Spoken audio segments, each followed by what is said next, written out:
Morning भाई मैंने मुझे आसती पेंट आसती मोर एग्जाम सर सारा मुझे पेंट आसी 4 बाहर ये 5:30 होगा पहुँचली पेंटर पेंटर भी एत लोक भी ना पूरा फांका अच्छी मैंने 5:30 है ना आस कहीं भी ना जी आसते पलैते भी पेंटर देखी ये मो सांगटा को नहीं आसती चिंटू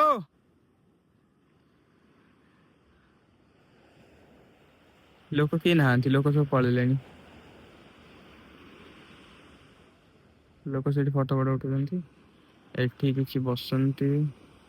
आम गाड़ी थुआई गाड़ी थुआई आमर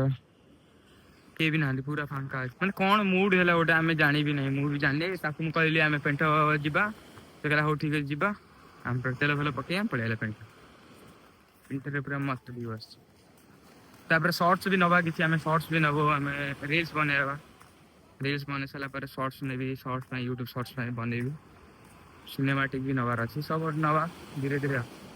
ये कौन लोक खोजुंट मुझे जानी कौन सब खोजुंट जानी जानी कौन खोजुंट पूरा फांका पूरा पेंट पूरा फांका कहीं भी ना पेंट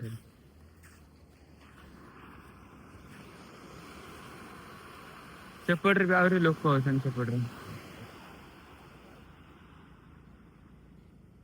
सेपटे भी आहरी लोक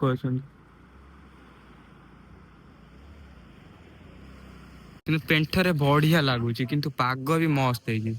मस्त पाग है वर्षा ना कि भी ना लोक भी बहुत फांका अच्छा लोक कि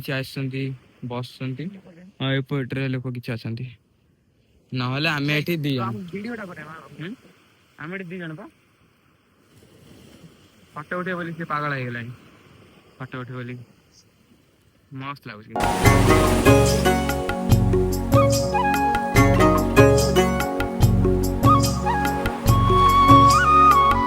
वर्षा भी पलि आसला आते आम बनाऊल सिनेमाटिक नौला सर्ट्स नौला रिल्स कौन बनाऊला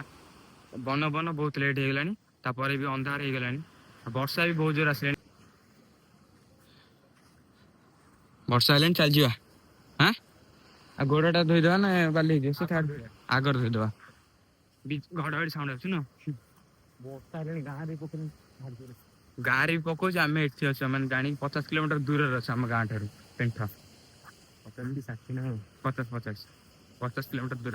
ये बड़ी पानी फड़ी पानी समुद्र किसी ना अलिया हो पड़ जाइसु ना कि ना दुकान एटी गोटे से 2टा दुकान ये अच्छी समुद्र पाखे अच्छा किसी लोक से पलैबे यहीपटे बेसी जोर वर्षा आसला आम से पटे गाँव आड़ चलो जी खाइबा जाए कोई सका खाइना आम राजनगर पोल पानी ये सुह हो हाँ कौन कह कुंभी भी अच्छा हाँ है को भी हो देख डहर बुल आसपटे सब ये दल फल अच्छी डंगा अच्छी मंदिर अच्छी कौन कर चल चला राजनगर पोल आम भी जाऊँ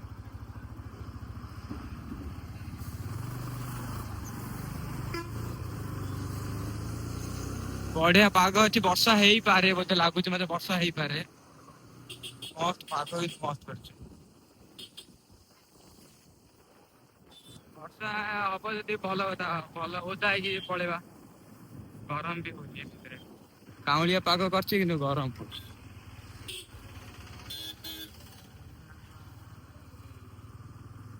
राजनगर पोल ए पट्टामुंडे ब्लॉग स्टार्ट कर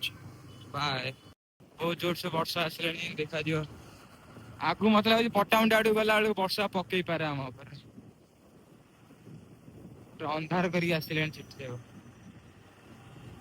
वर्षा वर्षा तो आइले हम ना वर्षा बहुत जोर से आसला वर्षा पूरा भयंकर वर्षा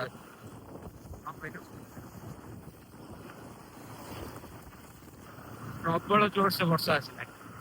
पूरा वर्षा ही पकाऊ न वर्षा पकाऊ आम पूरा ओदा भी पूरा ये ଧୀରେ ଧୀରେ ଓଦା ବି ହେଇଗଲାଣି। ତ ଦେଖାଯାଉଛି କି ଧାଇନି ମୁଁ ଜାଣିନି, କିନ୍ତୁ ବର୍ଷା ବହୁତ ଜୋରସେ ଆସିଲାଣି। ଓଦା ହିଁ ହବା ଆମେ। ଯାଉଛ ପଟ୍ଟାମୁଣ୍ଡା ଅଳ୍ପ ବାଟ ରହିଲା, ଆଉ ମାତ୍ର କେତେ 4-5 କିଲୋମିଟର ରହିଲା ପଟ୍ଟାମୁଣ୍ଡା। ପଟ୍ଟାମୁଣ୍ଡା ପହଞ୍ଚିଗଲା ପରେ ସଇଲା, ଠିଆ ହେଇପାରିବା, ନହେଲେ ଏଠି କୋଉ ଠିଆ ହେଇପାରିବା ନା, ପୁରା ରୋଡ ସାରା ଇଏ କଣ ତା କହନ୍ତି ଗଛ ହିଁ ଗଛ, ମାନେ ଆହୁରି ଡର ଲାଗିବ। ବର୍ଷା ହିଁ ପକେଇବା ଷ୍ଟାର୍ଟ କରିଦେଲା, ପଟ୍ଟାମୁଣ୍ଡା ଉପରକୁ ଆସିଲା ବର୍ଷା ପକେଇବା ଷ୍ଟାର୍ଟ କରିଦେଲା।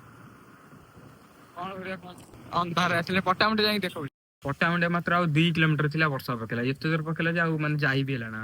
ଲାଷ୍ଟ ଏଇଠି ଗୋଟେ କେବେ ମାନେ ଦୋକାନଟେ ଏଇଠି ତିଆରି ହେଇଥିଲା, ନୂଆ ତିଆରି ହଉଛି, ଏଇଠି ଆମେ ରହିଛୁ, ଗାଡି ସେଠି ଥୁଆ ହେଇଛି। ପୁରା ବର୍ଷା ପକେଇଲା ଭିତରେ ପକେଇଲା,